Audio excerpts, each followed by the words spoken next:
Anda kembali menyaksikan berita satu sore, pemirsa. Kami sempat terkendala koneksi dengan Pak Emil dan juga Bu Ai, namun kami coba kembali menghubungi.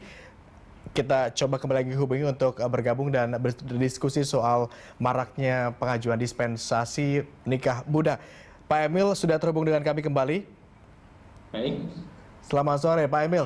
Mohon maaf ada kendala. Saya juga coba sapa Bu Ai, Ketua KPAI. Selamat sore, Bu Ai. Selamat sore, saya masih terhubung. Baik, Bu Ai, terima kasih sudah kembali terhubung bersama kami di Berita Satu Sore.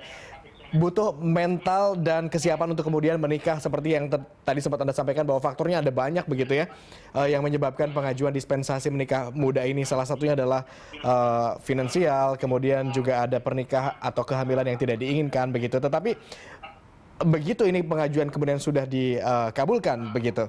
Ada kesiapan mental, kemudian juga butuh persiapan untuk menikah, termasuk juga untuk memiliki anak. Dalam fenomena nikah muda ini, dari kacamata KPAI begitu, belum sesuai usia seperti aturan perundang-undangan. Apakah mereka kemudian dirasa sudah siap jika kemudian dipaksakan?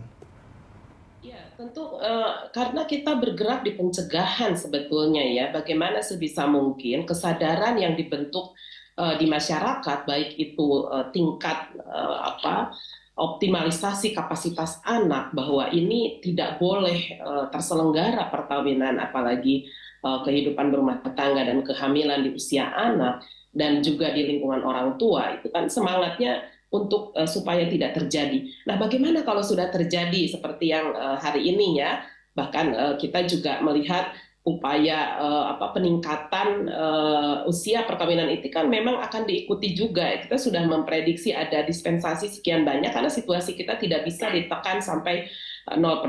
Nah, ini tentu saja kami mendesak, meminta kepada pemerintah supaya terus ada monitoring atas hasil-hasil dispensasi karena usia anak-anak ini belum mencapai batas minimum gitu ya. Setidaknya perhatiannya pertama pada aspek kesehatan ketika mereka sudah melangsungkan perkawinan.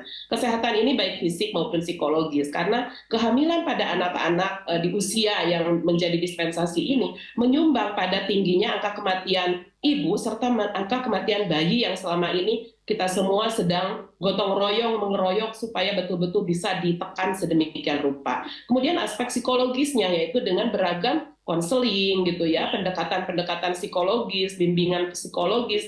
Kalau di Kementerian Agama itu ada bimbingan usia perkawinan gitu ya, yang itu 5 tahun pertama, maka itu harus betul-betul dioptimalkan. Nah, berikutnya mereka juga harus diupayakan untuk memahami apa itu pengasuhan ya, karena mau tidak mau akan punya anak. Apa itu rumah tangga yang sakinah ya, kalau dalam tanda petik kalau di di Kementerian Agama atau di KUA. Jadi ini adalah situasi yang memang berat, tetapi memang di level hilir negara tetap harus hadir gitu. Sehingga ketika dispensasi ini menjadi keputusan, kami juga di level regulatifnya tetap memberikan dukungan atas bagaimana supaya kapasitas anak-anak ini tetap didengar, partisipasi anak juga menjadi pertimbangan, yaitu dengan memberikan pengetatan atas dispensasi pada pedoman mengadili dispensasi kawin di tingkat pengadilan, yaitu untuk para hakim anak gitu ya. Keluarnya Perma nomor 5 2019 tentang pedoman mengadili dispensasi kawin ini, kami mengharapkan bahwa hakim juga melek ya atas perlindungan anak, atas hadirnya gitu konvensi hak anak, sehingga tidak ujuk-ujuk begitu mohon dispensasi langsung gitu ya dikabulkan karena suara anak, suara yang memang bisa terjadi ya, peristiwa-peristiwa seperti ini sangat penting menjadi pertimbangan utama keputusan seorang hakim ketika melangsungkan pengadilan atau mengadili ya dispensasi kawin. Jadi langkah-langkah ini saya kira negara juga sudah hadir gitu ya. Akan tetapi kan kita betul-betul harus merecek sejauh mana gitu ya target-target untuk penguatan ketika memang pada alternatif terakhirnya harus dikawinkan di dalam konteks dispensasi ini, namun juga ada kepentingan kita untuk memberikan perlindungan. Dan di level hilir adalah mereka tetap harus memiliki pemenuhan haknya, baik itu sekolahnya, baik itu dengan keluarga, misalnya ada afirmasi secara ekonomi, karena betul tadi kata Pak Wagub, anak laki-lakinya aja mungkin masih usia sekolah juga gitu, bahkan belum punya penghasilan. Jadi saya kira pemerintah sudah punya strategi nasional yang terkait pencegahan, namun juga kita mendorong ketika ini sudah terjadi perlindungan kuratif atau perlindungan yang Baik. memberikan pendampingan, memberikan konsultatif atau konseling pada keluarga rentan ya dalam tanda petik karena dilihat dari usia belum siap, dan juga tadi pada aspek ekonomi maka harus betul-betul menjadi keberlangsungan atas negara hadir memberi perlindungan. Baik, Begitu. kita coba konfirmasi ke Wakil Gubernur Jawa Timur Pak Emil. Tetapi Pak Emil sejauh ini bagaimana edukasi terkait pendidikan seksual dan pencegahan menikah dini begitu? Apa saja langkah konkret yang sudah dilakukan oleh Pemprov?